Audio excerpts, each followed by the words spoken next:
Welcome to my YouTube channel.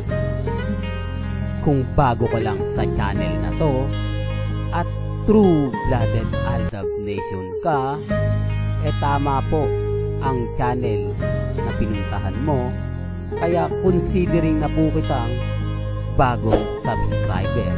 At huwag mong kalimutan pindutin yung bell para lagi po kang updated sa bagong video na ilalabas ko.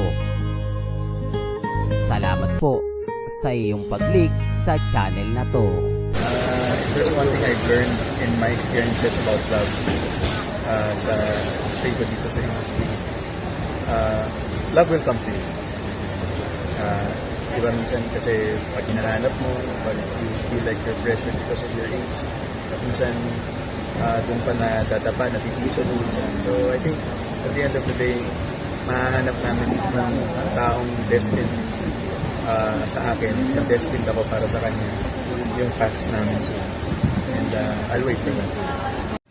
Welcome back, mga Aldab. Ito na naman po ang inyong lingkod, si Mr. Destiny. At syempre, panibagong update na naman po tayo. Panibagong resibo na kung saan nga po, mga Aldab, nakakaumay na yung mga laging ganyan yung tanong. Ultimo si Alden Richards, yung mga sagot niya pabalagbag na rin. Hindi po ba? 2026 na, pero yun pa rin po ang tinatanong. Yun pa rin po yung sinasagot ni Alden Richards na yung darating din kung destiny talaga. Hindi po ba? Yun yung mga magagandang sagot na lagi natin naririnig kay Alden na hindi naman po totally talaga nagbabago. Taliwas po sa mga sinasabi ng iba. Taliwas po sa mga komento ng iilan. Kaya nga sabi ko sa inyo, mga ka-Aldab, talagang ito na yung pinakahihintay po natin. Di po ba? Pinakahihintay na kumbaga lalabas yung katotohanan. Kasi tayo naman po talaga yung wagi rito Aldab pa rin po ang panalo. Lalo na po sa mga ganyang kasagutan ni Alden Richards. Yung tipong napapaisip po sila. Yung tipong hindi po nila alam yung gagawin o isasagot po nila sa mga tanong o sa mga sinasabi ni Alden. Kasi kahit po paulit-ulit yung mga ganyan tanong, di po ba? Isa lang naman pong sinasagot lagi ni Alden. Di po ba? Darating at darating yan. Hindi nila maintindihan, mga ka-Aldab, kung bakit nga po hanggang ngayon single si Alden Richards. Hanggang ngayon, talaga naman pong mapapaisip po kayo. Di po ba? Pero kung Aldab Nation ka, matik na yan, alam mo yung mga kasagutan. Alam mo kung bakit hanggang ngayon single si Alden Richards. Po ba? Kung Aldab ka. Kasi sabi ko nga po sa inyo, yung iba hindi naman po alam yung buong istorya, yung buong kwento ng Aldab. Di po ba? Na namulat lang po sila nung wala na yung Aldab. Kaya hindi nyo po masisisi, mga ka-Aldab, yung iba na ganyan po yung pananaw at komento po sa social media. Dahil hindi naman po nila alam yung pinagdaanan po natin. Hindi nila alam yung hirap na pinagdaanan ni Alden Richards. Kumbaga umaayon na lang po sila ngayon sa mga sinasabi, sa mga komento. Hanggang dun lang po sila.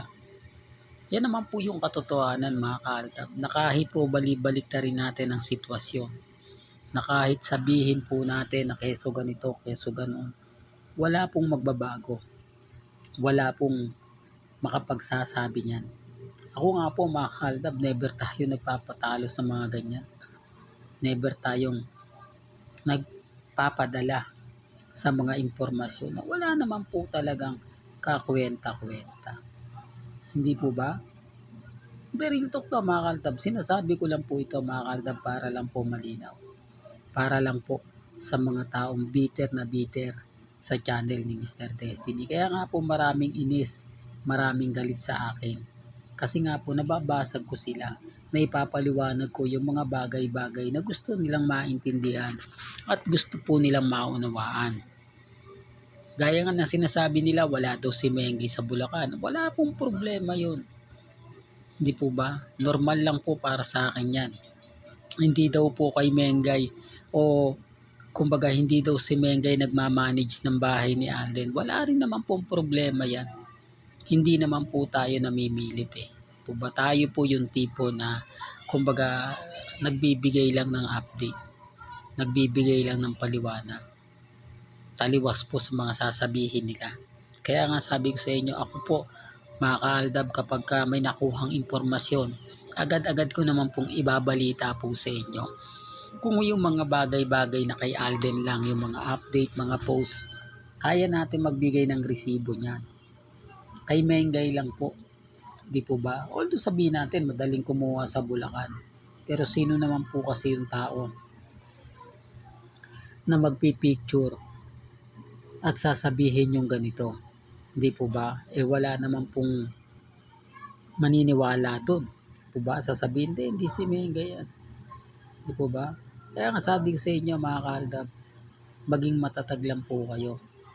Maging kampante. Di po ba? Kaya normal na lang po yung mga ganyan. Normal na lang po yung mga sinasabi nila at pahayag.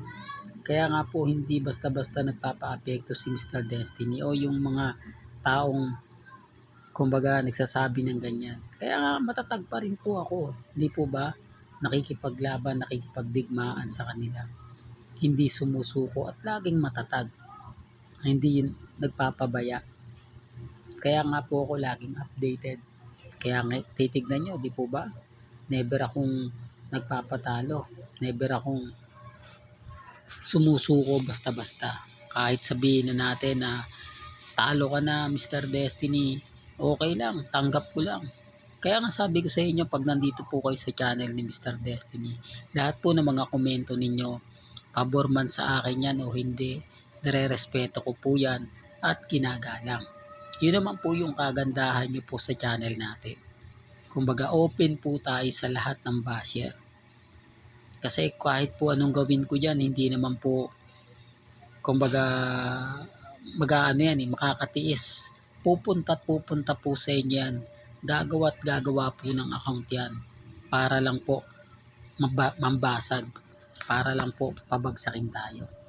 Well, hanggang dito na lang po ang ating latest updates. Kaya kung gusto nyo pa po ng pinaka-latest at sariwang update, abay tumutok lang po kayo dito po sa channel ni Mr. Destiny para updated kayo sa mga bago at sa mga latest na i-upload po natin maya-maya lang. Kaya kung bago ka lang sa channel na to at isa kang true-blooded Aldab Nation na nagmamahal kina Mengay at Tisoy, tama po ang channel na pinuntahan mo.